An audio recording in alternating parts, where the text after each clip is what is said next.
Kapiti Coast, including the central high country.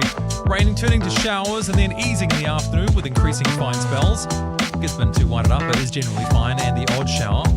Wellington, Nelson and Marlborough mostly fine, but late showers about the Kaikoura Coast and Wellington. Buller and Westland occasional showers, some heavy, easing this afternoon and evening. For Canterbury it's fine, then showers spreading north from afternoon with possible squally thunderstorms and hail. For northern south of Clutha and Otago. Showers, some heavy, easing this afternoon and evening. Snow to 500 metres.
Welcome, ladies and gentlemen, to Trending on this glorious Wednesday afternoon. Welcome to the pre-show, everyone.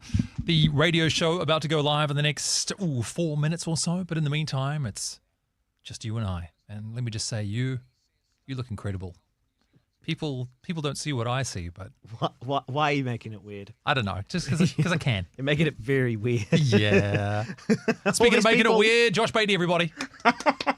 Good to be here. SpongeBob today, everyone. There is a SpongeBob-related story. That much I can tell you for certainty. What else we got? Let's have a look. Yeah, financial stuff. I can only dream of touching the highs and lows that we reached on last week's show.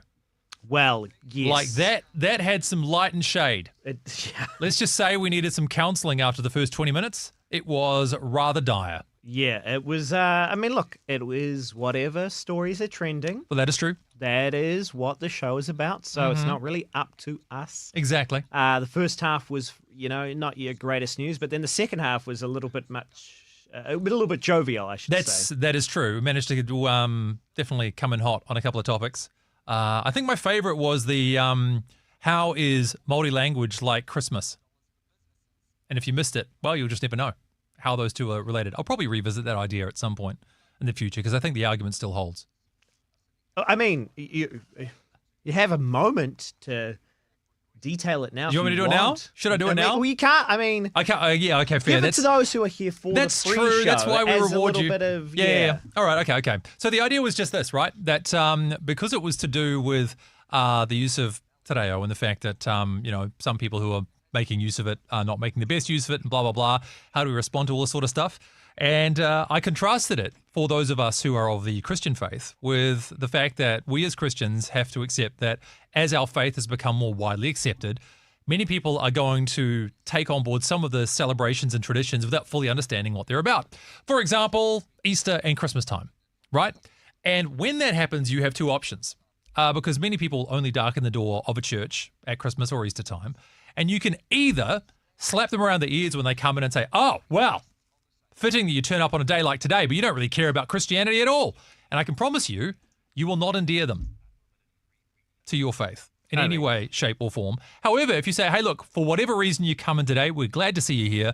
You've shown a bit of interest. Let me tell you a little bit more about what this is all about. You open the door for more conversation in future. So all to say, as much as we might get upset about how certain cultures are understood or reflected or celebrated, you can either see that interest as an opportunity for developing a conversation or as a way to slap somebody around the ears and burn some bridges. Don't do the second one. There you go. There it is, with minutes to spare, in fact, Josh. You're right, I had plenty of time. You did indeed, and good to get that little nugget in, but also to see a test during the pre-show that the position of your mic is really covering your face at the moment. Oh, so I actually, see. if you're able to Can we bring just it down, do this? Is that better? Yeah, that's much better. Hello, everyone. It's a great stream, except like your mic is completely obstructing your face. Right.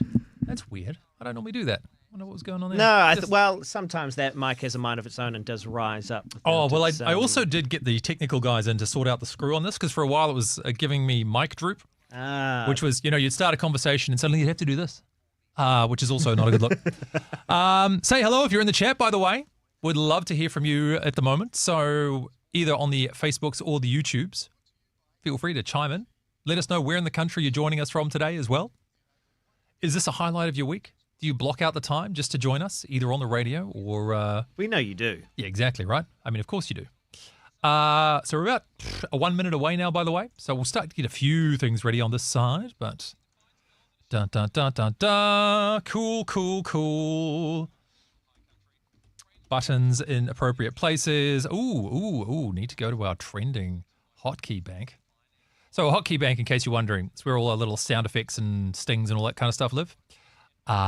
So, you want to have those things ready. All right, that's good. That's good to go. That's good to go. That's also good to go. We are good to go. All right, we're going to switch it over to live. Once you hear from us again, it shall be the beginnings of the official show. But thanks again for joining us for the pre-show of Trending. Here we go.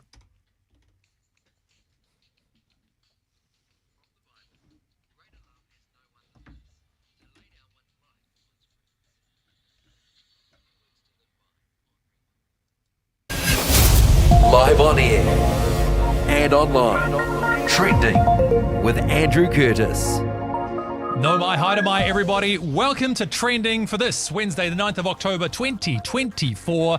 Our weekly opportunity to dive into the search algorithms behind the news stories that lead our nightly bulletins and find out what are the stories that Kiwis were the most interested in. What can we learn from what Google tells us and the other news services, the trending stories on their own pages?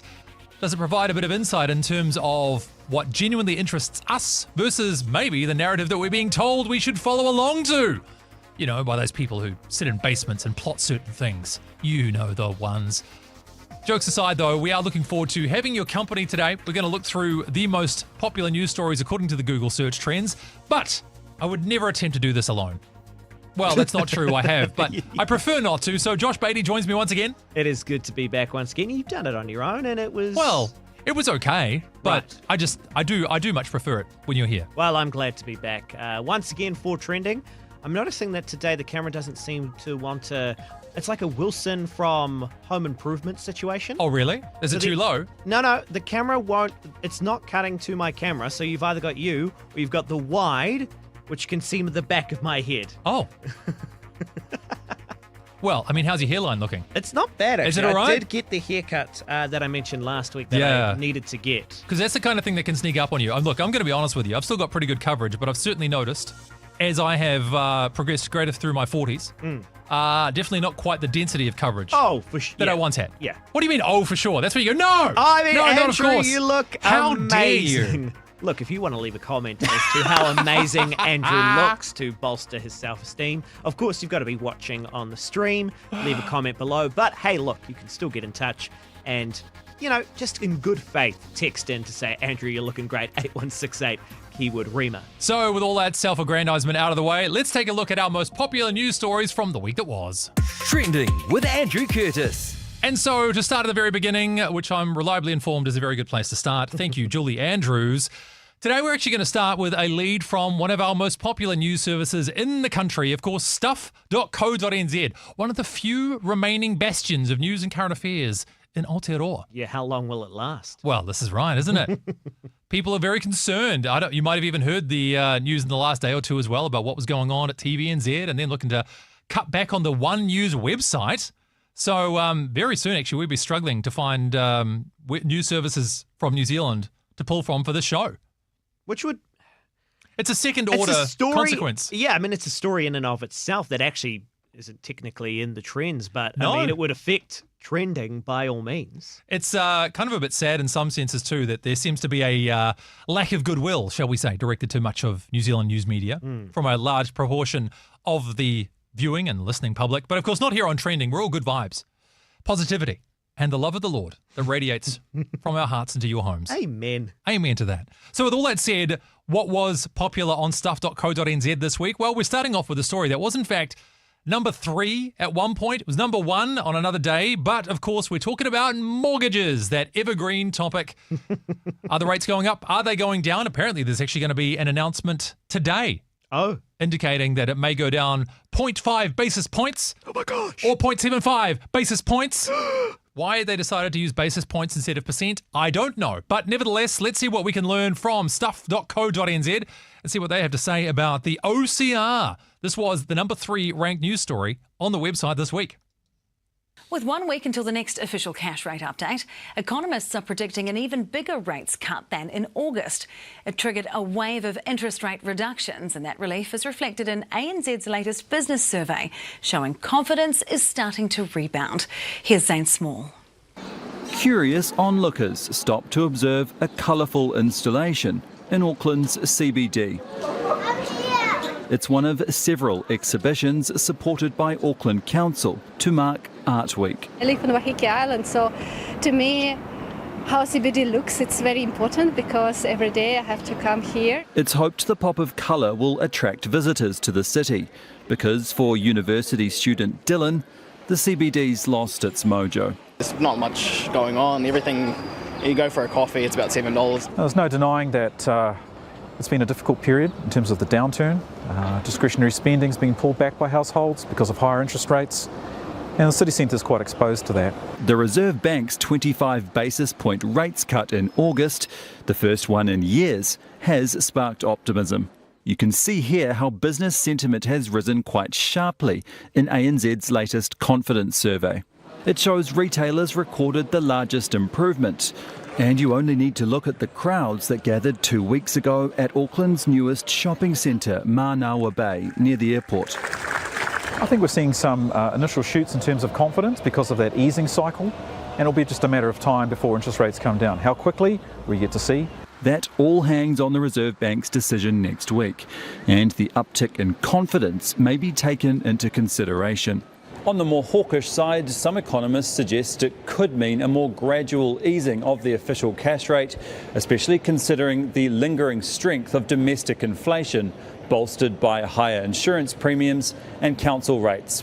But ANZ economists do not think the boost in confidence will derail the inflation battle, given the rise of unemployment. What we've seen is that the market's become increasingly convinced that the Reserve Bank would cut 50 basis points. We are predicting that the Reserve Bank will cut the official cash rate by 50 basis points in October and then do the same in November. If that happens, Gary Blick hopes it'll manifest into further boosts in sentiment. The city centre plays a role in supporting the Auckland economy, which in turn you can think of as exporting services to the rest of New Zealand. And with the city rail link stations now starting to take shape in Auckland, he's confident his city is now heading in the direction of better times. Happy times are here again, everybody. Da-da-da-da-da-da. Do you feel like anytime there's a news update on mortgage rates, you kind of have to watch it in the same way that you might have to watch the weather? But as soon as it's finished, you're like, I don't know what to do with that information. 100%.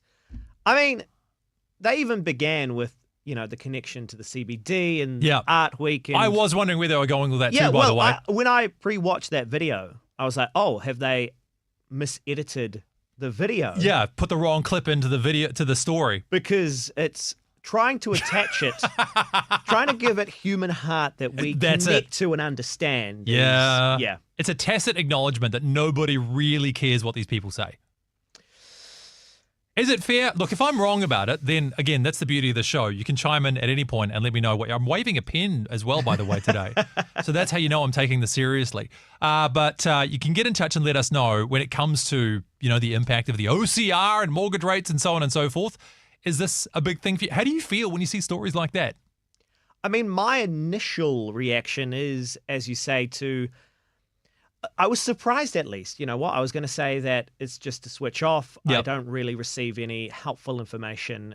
But I was very much surprised to see the uptick in improved, I guess, thoughts on business, like business sentiment. The business confidence stuff. Yeah, business confidence. That's the words right. I was looking for. I mean, as they mentioned, the Manawatu Bay supermarket, no, sorry, not supermarket, super mall. Yes. That opened up and people flooding through. I mean, is that not just a product, though, of something new?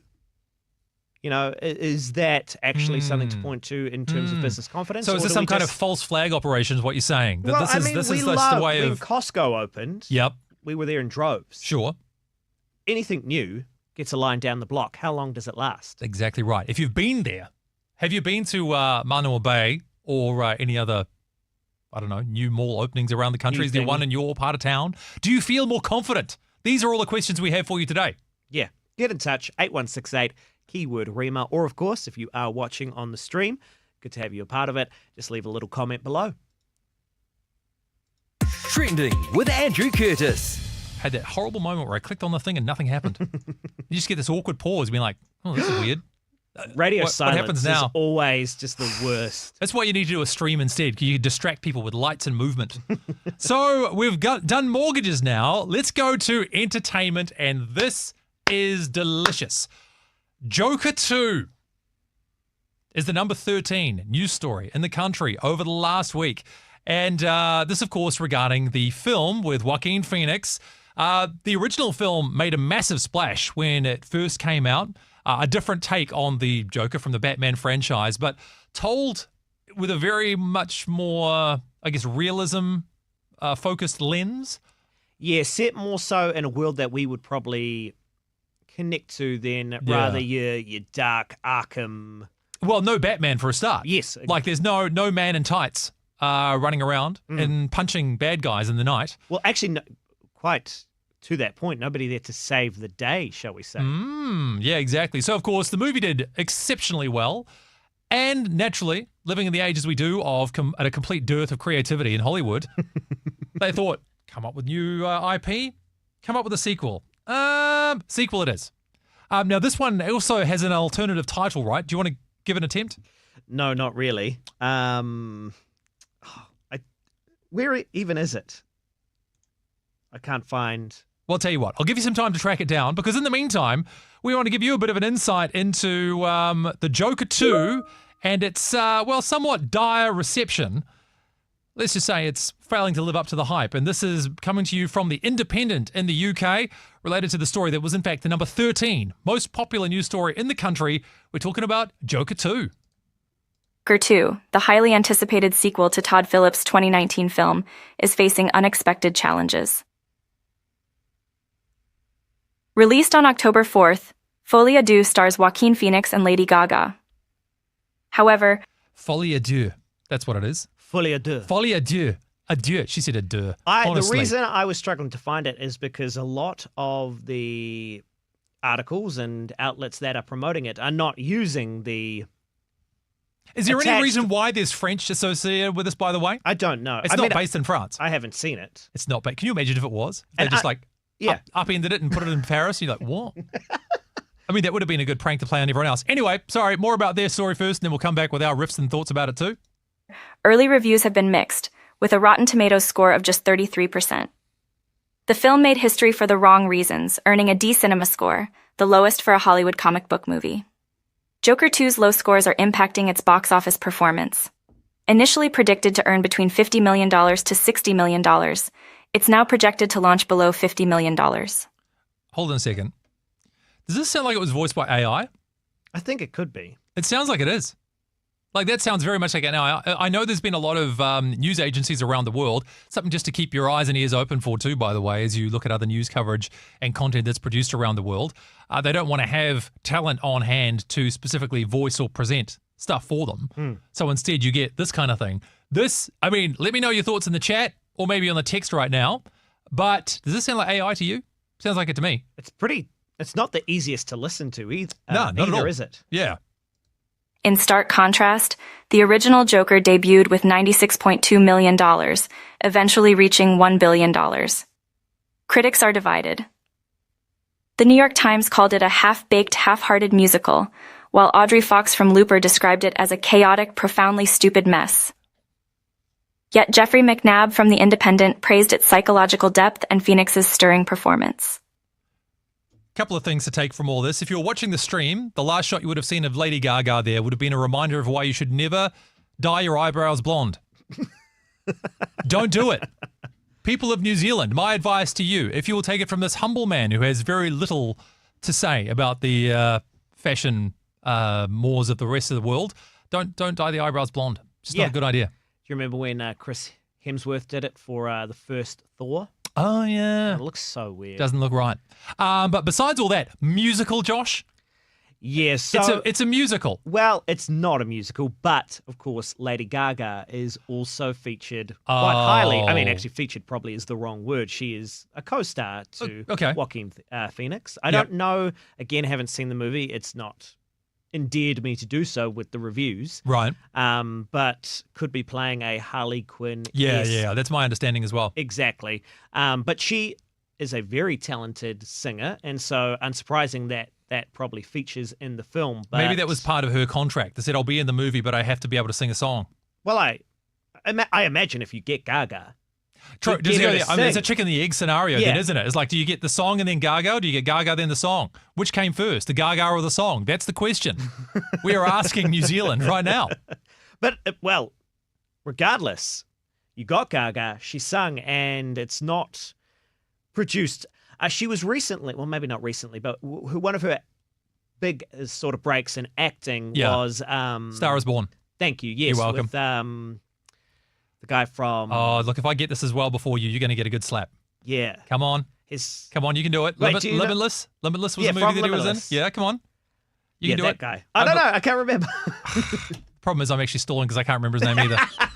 If you remember who we're talking about, then you can text through as well. Be the third co-host and let us know. 8168 keyword That's so annoying. I'll do a live Google. No, don't do it. Don't do it. No? That's up to the people. If the people can't tell us, or if I can't remember, then we don't deserve to know. Anyway, she was in that movie, and it was critically acclaimed. It was very good. She sang very well. Sure. So, off the back of that, this is a bit of a letdown.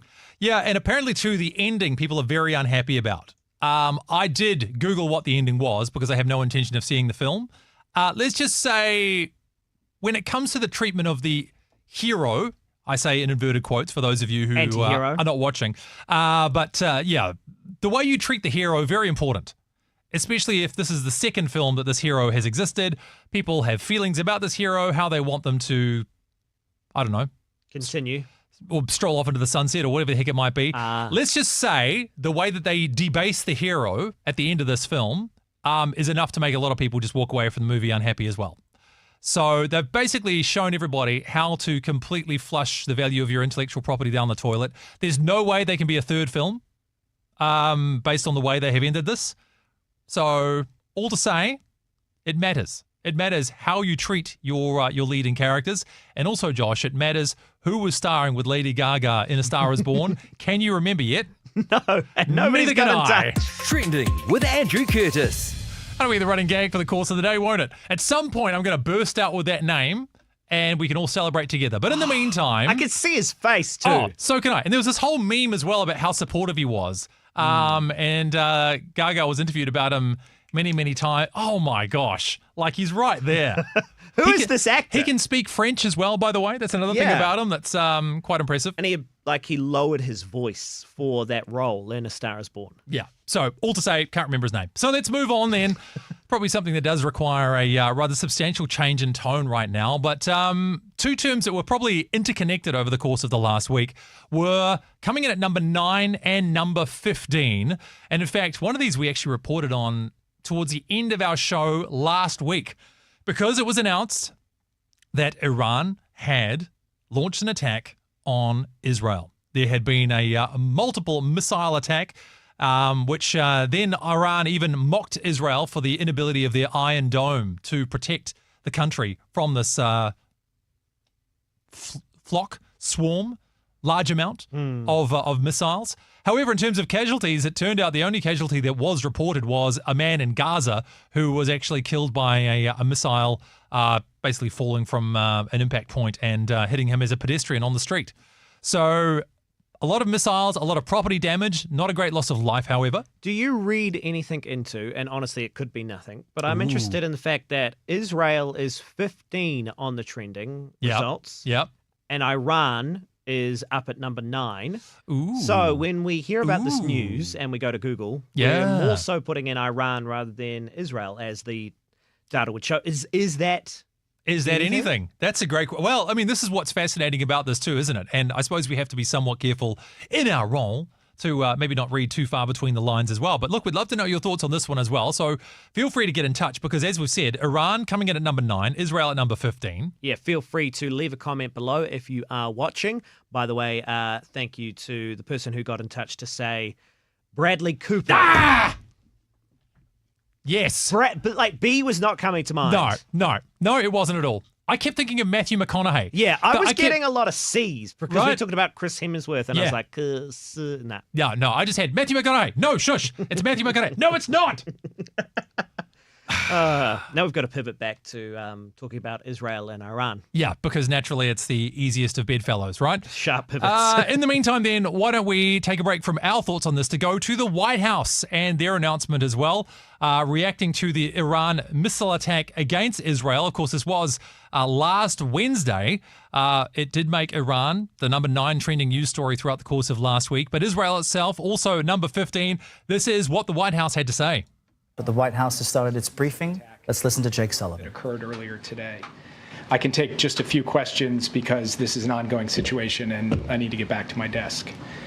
Today, Iran launched nearly 200 ballistic missiles towards targets in Israel.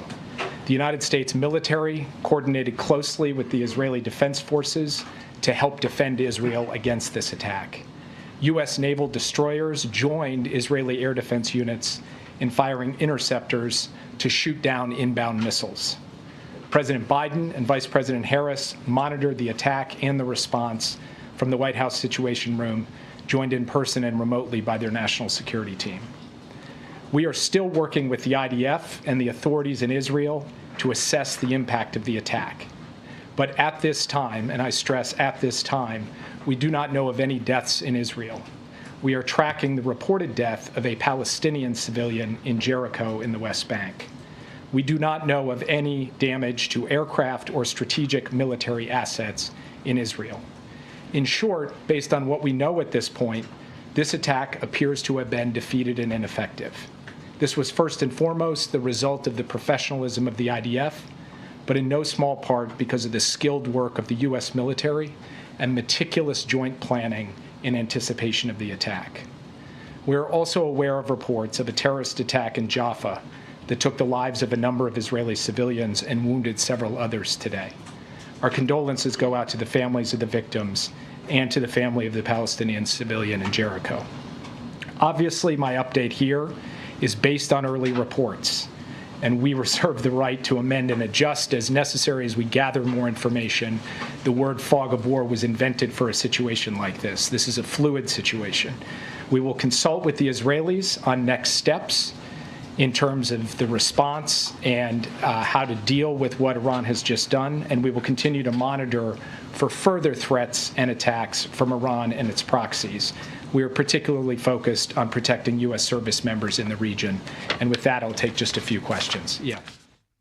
So that was the White House briefing immediately after the Iranian attack on Israel. So just to clarify, there was about 200 ballistic missiles. One man that was killed was in Jericho, not Gaza, as I had originally believed.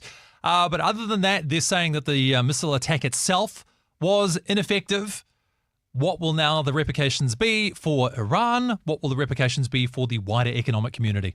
Yeah, there's a big talk about will the war in the Middle East cause economic collapse? Of course, crude oil being the main center of that conversation. Although the skeptic in me says we've seen those headlines time and time again. Yeah. One thing that I have observed, and I would love to know your thoughts on this one as well too, is that there seems to be almost like a family front that gets put forward versus what really happens in the background when it comes to, I guess, the wider Arab and Muslim community in that part of the world. Because you have countries like, say, Saudi Arabia, even the UAE, that are more willing to engage with Israel. And in fact, up until the October 7th attacks from last year, which incidentally, of course, we've also marked 1 year since that attack on Monday of this week, people were proving themselves to be more and more inclined to engage with Israel. And then there's also those saying like in Iran, and then you've got, say, Syria, those who are more prone to, of course, military action against Israel. When these things kind of happen, you tend to get the outward appearance of a united front from the Arab and Muslim communities, but then behind the scenes, the actions and behaviors of those within the Arab community doesn't really match up. One of the things that we've talked about in particular over the last year has been the treatment of Palestinian people within the Arab world and how many refugees other Arab nations are willing to take from Palestine. In as much as there is a lot of criticism about the standard of living for those who are in the West Bank or in Gaza, there's also a massive reluctance from places like Egypt, which of course are right on the border of Gaza. Jordan, in fact, that actually kicked out all of the Palestinian citizens from its borders many, many years ago. And other refugees that have been taken in from other members of the Arab community number in the fractional amounts compared to, of course, those who are disaffected or displaced in these conflicts. So will they, in solidarity, rise up against Israel and cause there to be some sort of global financial crisis or withholding of things like crude oil? I think that will make a lot of noise in public, but my take at this point would be that I wouldn't expect there to be anything massively substantial. You're more likely to see conflict within other nations in the Western world and how they then relate to Israel and their culpability or otherwise for the loss of civilian life and collateral damage at a time like this. I genuinely am not too convinced that you're going to see a united uprising from the Arab world about what's been going on. I have a sort of tangential question for you. Go on then. Do you know what October surprises are in the election for the US? October surprises? Yeah. It seems like a very unfortunate terminology based on what had happened in Israel earlier. Well, the idea is that there is something that happens within the news media, a big world event that really shifts the outcome of the election that happens so close to things happening. Would you potentially call this enough of an October surprise that it could have sway? Because, of course, we see a lot of US involvement. Well, I'll tell you a weird thing that's developed in the US over the last little while, and that is that there's been a lot of dissatisfaction, shall we say, with a large contingent of Democratic supporters for their current government under Joe Biden and the support that he has shown to Israel. Because broadly speaking, the left is more closely aligned with the Palestinian cause than the Israeli cause. And so then to have a Democratic president and Democratic government who are then funding Israel seems very counterintuitive. So to vote for Kamala Harris as somebody who is seen as pro-Israel, even though there's a large body politic within the US that is pro-Palestine, they feel like they've got nowhere else to go. On the other side, which is equally strange, is that the Republican contingent is generally more pro-Israel. However, because of the challenges they've faced economically within the US right now, there is a growing body of people who say the America should not be so involved in external conflicts. Why are we giving billions of dollars to Ukraine, to Israel, when we are struggling at home ourselves? So you get this weird situation where the side that was traditionally pro-Palestine doesn't want to vote for their guy, but then the one who is traditionally pro-Israel doesn't actually want to vote for the Republican side because they don't want to support overseas conflicts, which means it's absolute chaos and we have no idea how it's going to go. Trending with Andrew Curtis. So let's instead now shift to a question that was raised by The Guardian. In the UK, the number one story there, number one most popular, and in this case, though, actually inspired by the Germans. That's right. So we're going to talk about what is known colloquially as the idiot's apostrophe. Yeah. Or the Deppen apostrophe. Well, my German pronunciation there. Deppen apostrophe. No, see, that was no. I don't know what that was about to become. I was about to get done for cultural appropriation, and that would have been the end of my career.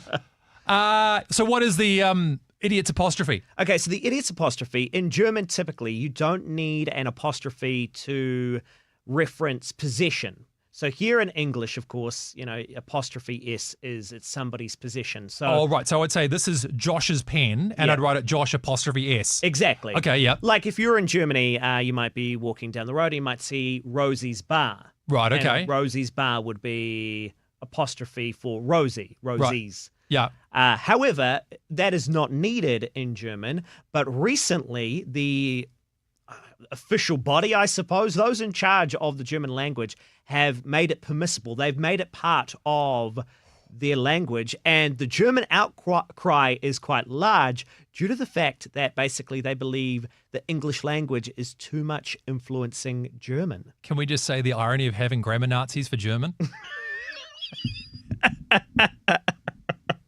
Is there a more perfect I mean, come on.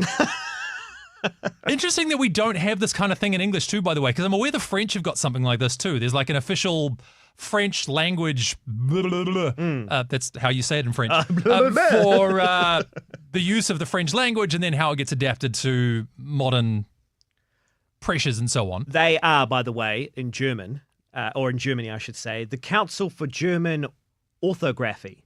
Right. Which I'm sure in German sounds absolutely terrifying. I would imagine so. So it got us thinking, though, about the things that drive you crazy. So we actually threw up a post on socials a little earlier to find out about the grammatical errors that drive you absolutely crazy. Yeah, look, if you've got a little bit of a bee in your bonnet when it comes to grammatical errors, we want to know about them because is this still a thing or have we maybe moved past it? Is this still a thing? What kind of a question is that? Yeah, look, you know the answer to that. I very much do. This is deliberate rage-baiting journalism. This is why the lamestream media like you has lost the confidence of the people of New Zealand. I have often put up a social media post for Rima and had a spelling error. Yeah. Look, it's authentically from Josh if there's a spelling error. You'd be like suspicious. Like maybe I've been kidnapped if it's all the grammar is correct. Has Rima been taken over by AI? Let's have a look at the social posts. Nope, Josh is still involved. And quite often, you, the Rima listeners, and the watchers, of course, on the stream for Trending, see fit to correct those mistakes. Gently and graciously. So what are some of the responses we've had to that post, though, Josh? Well, we've had Kelly who's got in touch who says, I always get ticked off by the myself and, or like me and, or I and. Oh, right. Okay, so somebody and I, or somebody and me. Yes. So okay. Andrew and I are going to the shop, which is actually wrong because if you remove Andrew, it doesn't make sense. Oh, I thought going to the shop might have been wrong, so I'm glad we've sorted that out. I going to the shop. Oh, right. Andrew and me are going Look to the at you with the finger pointing as well. Goodness me. Although me doesn't work either, does it? Me going to the Me going to shop. I going to shop. I am going to shop. Me am, no. I don't know. Look, if you know how English works, then this is your moment to shine. Either text us 8168 with the first word Rima or send through some messages. What else we got on the social, though? We've got this one that comes in from Dan, who maybe is going against the grain, who says, language is fluid, and so mistakes actually can sometimes be new translations or new evolutions. We need to have a little bit of grace. Who amongst us has not tried to sell an English exam mistake? Oh, guys, English is flowing, it's growing, it's all sorts of stuff. Language is alive, you know? Man, like, let's not just be so like locked in the mud, bro. Like, language is cool. Like, let it all like do stuff. So, who's to say? Look, maybe there'll be some wider cultural influence as well. If more English is starting to sneak into German, does that mean that more English culture will start to sneak into German as well? And I think if that is the case, the Germans will not be happy. And we know what happens when the Germans aren't happy. Trending with Andrew Curtis. Woo, don't mention the war. Moving on to the number 7 trending news story in the country. So this is stuff that people just like you, or maybe people that you work with, were searching for more information about. I spotted this one a few days ago, and I was proud of my fellow New Zealanders who had their priorities in the right place, because, ladies and gentlemen, coming in there at number 7, PlayStation Network status. Yeah, that's right. So the PlayStation Network now back up, but was down for a while. Actually, before you play the next clip we're about to get into, Andrew, I want everybody to listen out for the potentially unsurprising way that PlayStation was still available, because a lot was down, but there was one thing that still remained available for you as a consumer. All right, let's check it out then. The story that was the number 7 most popular in the whole country, PlayStation Network status. And as Josh said, listen out for the potentially surprising way that PlayStation may still have been available.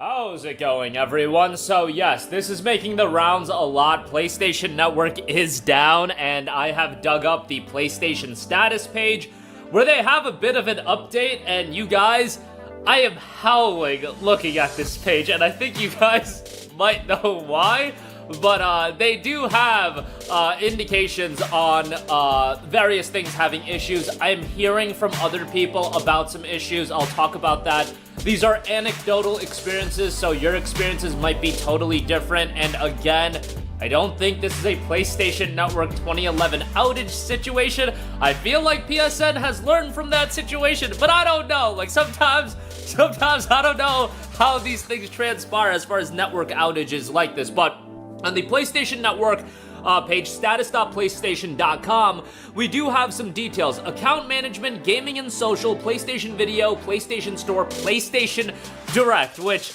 you will notice the green icons next to account management, gaming and social, PlayStation Video, and PlayStation Store.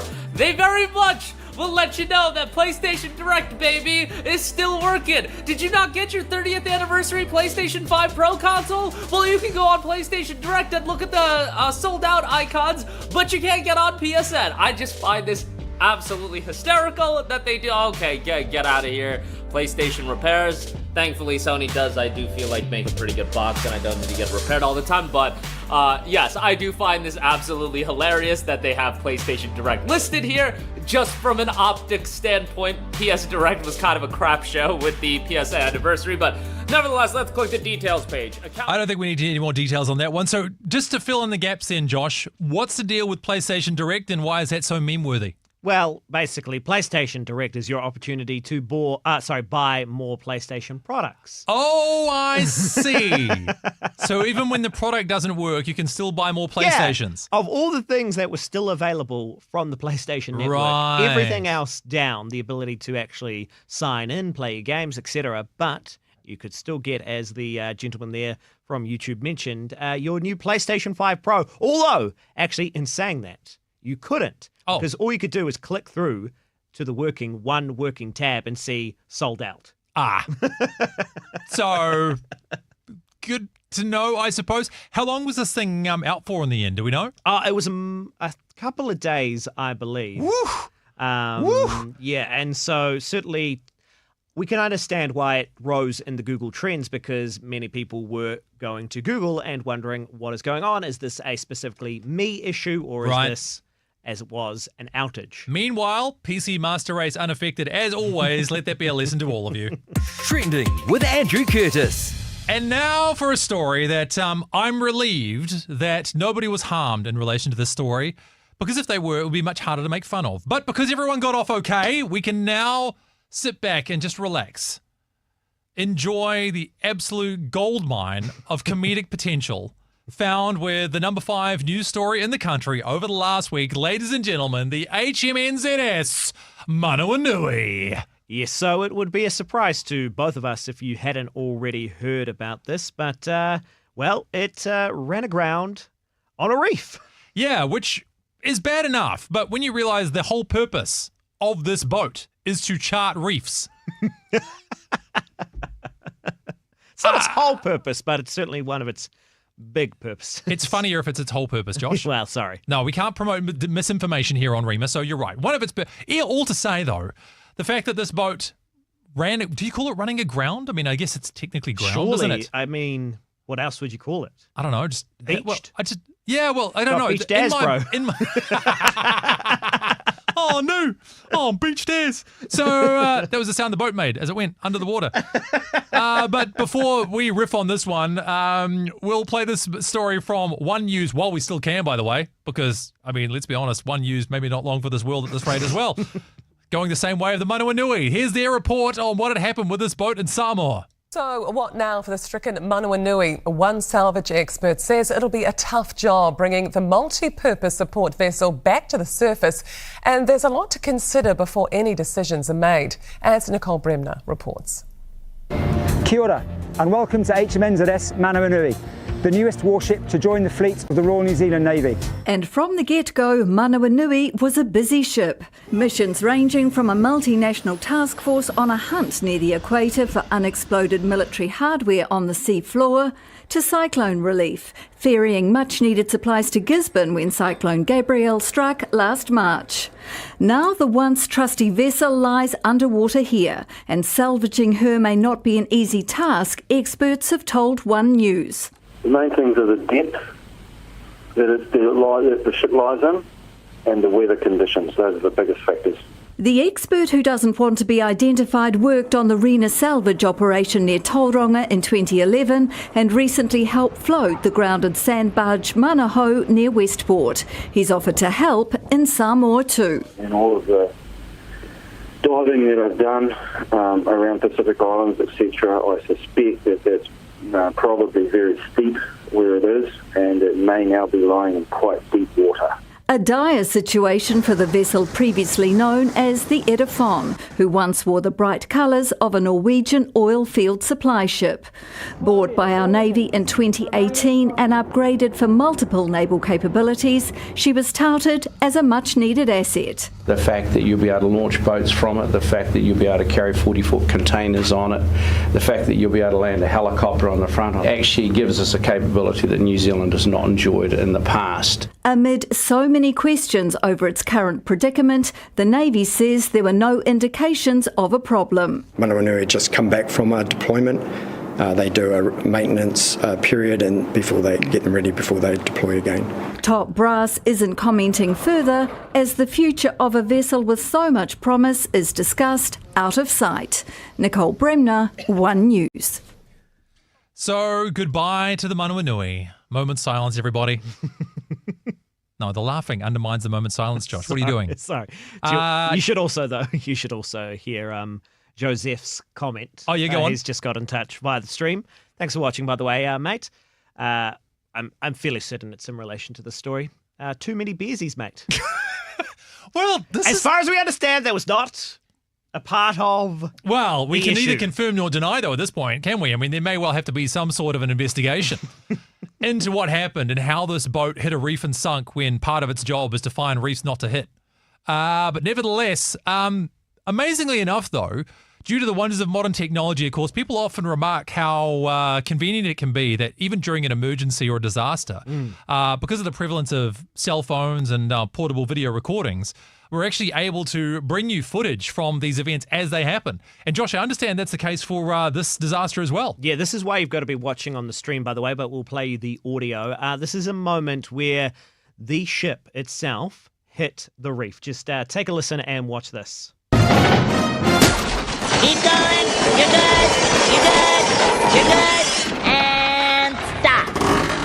Don't worry, Captain. We'll buff out those scratches. So that's the SpongeBob method, by the way. But we choose to believe that's basically how it all worked on board that's the actual Manawanui. footage. What are you talking about? Yeah, exactly. Very bright and colourful outfits they wear in the New Zealand Navy. But I mean, how embarrassing. Goodness me. Yeah, quite embarrassing. I mean, this was all over the headlines when it happened and immediately popped up on my phone. And you just kind of almost feel embarrassed as a nation to see, our Navy, especially in Samoa, having the accident as well. What makes Samoa even worse? Well, just like the fact that it didn't happen on our own ground. Well, are we causing any damage to their reefs? Oh, I see what you mean. Okay. Because I'm just thinking, I mean, at least if it happens on somebody else's turf, you can say, well, unfamiliar ground. Like, we're not used to being in this neighborhood. Right. So, we didn't have the home advantage. I can only imagine, though, what the insurance claim looks like. Oh, my God. On something like this. Because apparently, too, the best part of the story. I can't believe this. It is a reminder to everybody about why you need full cover. If you're out there driving around on third party right now, moments like this will remind you why it's important to have full insurance, because the Manawanui only had third party. So they can pay for, I'm not making this up, they can pay for the salvage of the stuff that's on the boat, but the actual boat itself, not covered. How did they, when they called up, I don't know, AMI? Hello, AMI Insurance. Yeah. Hi, am I looking to get some coverage for my boat I just bought? Okay, do you want to get full coverage on that, or... Actually, Judith, do we want full cover? No, just third. Yeah, we probably just need third. Actually, just third party. Thanks. Are you sure? It's a $100 million boat. That sounds like it could be very risky. No, Judith said third cover. This is how it went. Live from AMI Insurance. So, Trending with Andrew Curtis. Moving on to the other news stories that were the most popular in the country over the last week. This is according to your Google searches, or maybe even according to what was going on via the major news services that we have around the country. We're closing in on our number one story. But before we get there, an honourable mention that has brought back, some would say, a classic of the genre. Inspired by, perhaps a more macabre story that's been in our headlines over the last little while. Yeah, the return of the Tui billboards. So, of course, many people will be well aware of the old Yeah Right Tui billboard. Were very prevalent back in, I don't know, maybe 10 years back, I want to say, something like that. I had mates who used to be able to win stuff. Like if you submitted an idea for a Tui billboard. That's right. And they even came out with a book. Yeah, that's right. Exactly. So no longer, of course, is it such a big cultural touch point. However, let's just say somebody at Saatchi & Saatchi saw an opportunity and ran with it. So before we expand on this even further, check this one out. And Josh, what should people be listening out for in particular with the story? Well, particularly, I want you to note the moment where Marketing Director of DB, Fraser Shrimpton, appears and talks about the return of the billboard, because he really takes he's trying to walk the fine line as to why we brought them back, but we're not being too offensive, right? Right? The Tui Brewery's 20-year Yeah Right advertising campaign was nothing if not controversial. While some described them as a stroke of genius and cheeky, they have also been labelled blokey, offensive and appalling. Now, a decade after the billboards were dropped, Tui is bringing them back. DB Marketing Director Fraser Shrimpton says this time the signs won't be quite as provocative as they once were. What we did 25 years ago, wouldn't be what we're doing now. Like society, brands need to evolve over time as well. I think what's consistent is that need for humor and laughter, and that doesn't change between generations, but it's more about the how we go about that. So for us, we still need to be punchy and irreverent and, bringing to life what's on people's minds right now. But we can do that in a way that is still really, really funny, which is what we're focused on. So there you have it. Not trying to rock the boat, pun intended, too much. Yeah. However, that hasn't been the case, has it, Andrew? Well, no, because, if you're looking at our stream right now, I'm going to bring up a photo of the most recent billboard that's gone up for Tui. And I do wonder if Fraser Shrimpton from DB has met Fraser Shrimpton from DB because if his intention was to not rock the boat, to recognise that there's a time and a place for certain messaging that may or may not be appropriate, well, if you followed the Polkinghorne murder trial over the last little while, bear that in mind as I read for you what is on the most recent Tui billboard. Ahem. Back to being a respectable, meth-smoking, sex worker-loving doctor then. Yeah, right. Woo, boy! Woo! That is as spicy as any Tui billboard I have ever seen I've in never my seen life. that one. I mean, one that spicy. That is, I mean, it's got everything, doesn't it? It's got meth, it's got sex workers, it's got beer, it's got a staggering lack of judgment. Or is it, Josh? Well, I mean, there has been a massive outcry. And interestingly, quite interestingly, Andrew, I don't know if you're aware of this. Okay. When DB decided to bring back the Tui billboards, they also decided to simultaneously have a complaints line launched for in case, you know, they overstepped and they wanted to hear the public's opinion. And they wanted to make you sure. could be said to be caring about the public's opinion, so you could get a database of calls to play at the staff Christmas party at the end of the year and high-five your mates. Let's just say said call center or said call line. Yep. It's had a few. Yeah, has a few, as it would appear that the people at DB have also, because Goodness my me. goodness. Trending with Andrew Curtis. So with the time that we have left today, let's finally now get to the number one news story in the country from the week that was. And of course, when there's the potential for a national disaster, many of us go rushing online to find out whatever information we can to make sure that we are safe, our friends and family are safe. And so earlier this week, GeoNet became the number one search term in the country. But why was that, Josh? Well, a magnitude 5.7 earthquake hit Wellington, and so immediately a lot of people will find themselves heading to GeoNet as quickly as possible. The earthquake struck at 5:08 a.m., 25 kilometres west of Wellington in the Cook Strait. Thankfully, there was no immediate reports of damage, injury, or outage, but we do have a little bit of an update from, I believe it is the Herald. That's right. So here's a little bit of a news bulletin from the Herald letting us know about that earthquake as it happened. The National Emergency Management Agency says there was no tsunami threat after a magnitude 5.7 earthquake in the Cook Strait this morning. The 30-kilometre deep shake at 5:08 a.m. was felt widely in Wellington and the top of the South Island. Shannon Johnstone has more. Councils, emergency services and utilities are conducting checks. Wellington trains are shut for inspections. There are no reported electricity or water. Sorry, I'm interrupting that because I want to point out again the music. Just remember.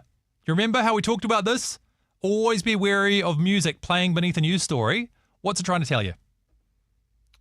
What's the music trying to tell me? Yeah, what's the music trying to tell me? Like, what is this trying to communicate? Let's listen to some more and just see, I don't know, is there a vibe that's coming with this? Outages and no apparent impacts on state highways. Wellington Regional Emergency Management's Jeremy Holmes says there could be minor damage and people should check their properties. And it's unclear if there's been any damage to the Royal New Zealand Navy ship, HMNZS Manawanui. Spoiler alert, yes there was. Again, that's part of a wider bulletin that was playing on the Herald. But when we're talking about GeoNet, yes, there was an earthquake. Yes, people were concerned. No, nothing really much happened at all. But again, the music bed, Josh, the driving... It was very intense. Urgent, intense. Yeah. Yeah, but a lot of intensity for nothing really much happening. Well, as it is a bulletin, it's it's trying to keep it punchy, isn't it? It's trying to keep you engaged. Something is gonna happen, right? And you wonder why we're all so stressed out, Josh. It's because of music beds like that. That's 100% of the reason why. That's why we have no music beds on Trending. Exactly right. That's definitely the reason why. That's the entire reason, and not at all because we can't be bothered. You can't be bothered. I have no control over a music bed. You could come up with a music bed if you wanted one. I've got an entire hotkey bank in front of me here right now with new music beds. You telling me you couldn't put something on there? But I wouldn't be in charge of playing it. Yeah, but I could press a button, Josh. I'm just saying. I don't know. If you really want music beds, we should probably have had this conversation privately. But if you're going to bring it up in public, I'm going to deal with it in public, aren't I? Okay. Look, maybe you think Trending does need a little bit of music. If we had a theme song, what would it be? Oh my gosh. Yeah. It's not exactly news related, but at this part of the show, because we do love to hear your thoughts on stuff and things, you're always welcome to get in touch with that.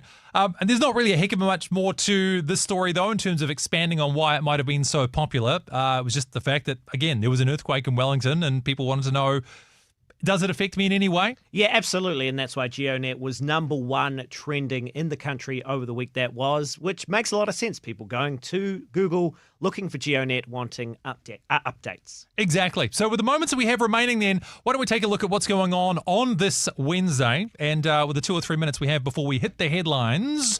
And, well, as of today, or at least in the last 24 hours, music fans will likely not be shocked to know that Laneway, the music festival, kicking in there at #1 right now. 5,000 plus search terms just in the last couple of hours. So if you want tickets, I think they're probably going fast. Yeah, apparently too. One of the headline acts that's been confirmed, Josh, an artist you're a big fan of.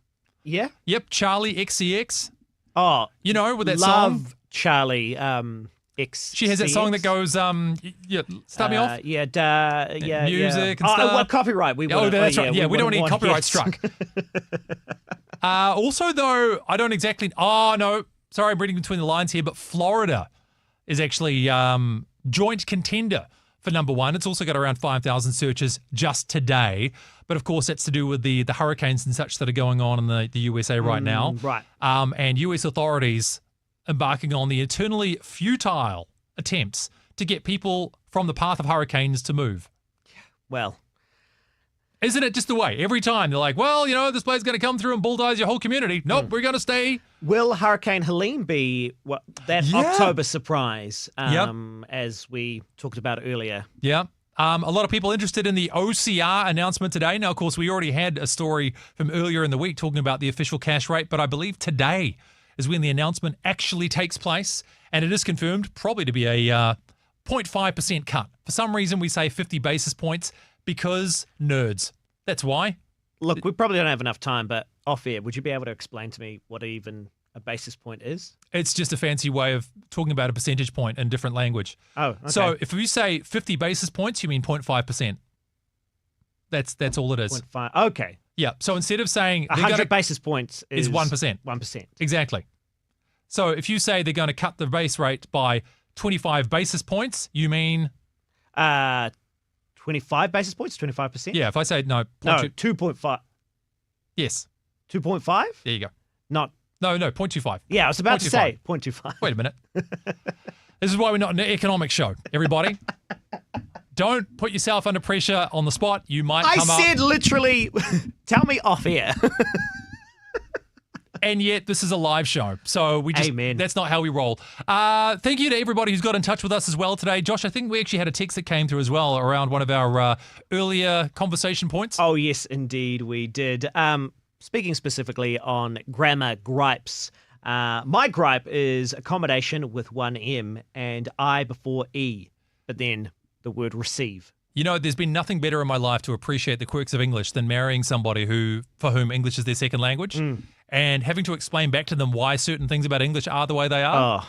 And the number of times I have to go, it's the way. That's what they say, and that's the way we do it. It's what they told me in school, and if they change it, I'll let you know. And that's true of all the news stories as well that happen throughout the course of the week. If it changes, we'll let you know next week because we are out of time for today. So thanks again for joining us, going through the news stories that were the most popular, either in Google searches or on the news services that we follow. Really appreciate your thoughts and comments as well. And join us again next Wednesday as we go through the news stories that Aotearoa has been searching for. This is Trending. I'm Andrew Curtis. Thanks again for being part of the show.